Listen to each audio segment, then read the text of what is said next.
നല്ല മഴയും കാറ്റും ഒക്കെ ഉള്ളൊരു കാലാവസ്ഥയിൽ നമുക്ക് നമ്മുടെ പണ്ട് കാലത്തിലേക്ക് പോയിട്ട് ഒരു പഴന്നുറുക്കോ അങ്ങനത്തെ എന്തെങ്കിലും നല്ലൊരു സ്നാക്ക് കഴിക്കണം എന്ന് തോന്നില്ലേ? അതുകൊണ്ട് തന്നെ നമ്മളിന്ന് കുറച്ച് ബേക്കിംഗ് മാറ്റി പിടിച്ചിട്ട് നമ്മുടെ പഴയ കാലത്തെ പഴന്നുറുക്കൊന്ന് ഉണ്ടാക്കി നോക്കിയാലോ. വീട്ടിൽ ഉണ്ടായി വരുന്ന നമ്മുടെ നേന്ത്രപ്പഴമാണ് നമ്മൾ യൂസ് ചെയ്തിരിക്കുന്നത്.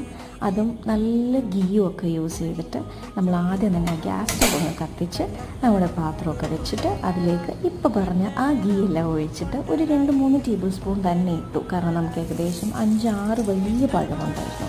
അതെല്ലാം കൂടെ ഇതിലേക്ക് മിക്സ് ചെയ്യുന്നു. അത് കഴിയുമ്പോഴേക്ക് ചെറുതായിട്ട്, അതായത് ഒരു മീഡിയം ഫ്ലെയിമിൽ മാത്രം വെച്ചിട്ട് കുറച്ച് നേരത്തേക്ക് ഒന്ന് ചൂടാക്കി എടുത്താൽ മതി. പക്ഷേ നമ്മുടെ മെയിൻ ആൾക്കാരെന്ന് പറയുന്നത് കുറച്ച് ഉപ്പും അതേപോലെ ഒരു 2-3 ടേബിൾ സ്പൂൺസ് മാക്സിമം പഞ്ചസാരയും കൂടി അടച്ചു വെച്ചു. ഇതിൻ്റെ ചൂടാറുന്നതിന് മുമ്പ് നമുക്കതങ്ങ് കഴിക്കാം. Bye bye.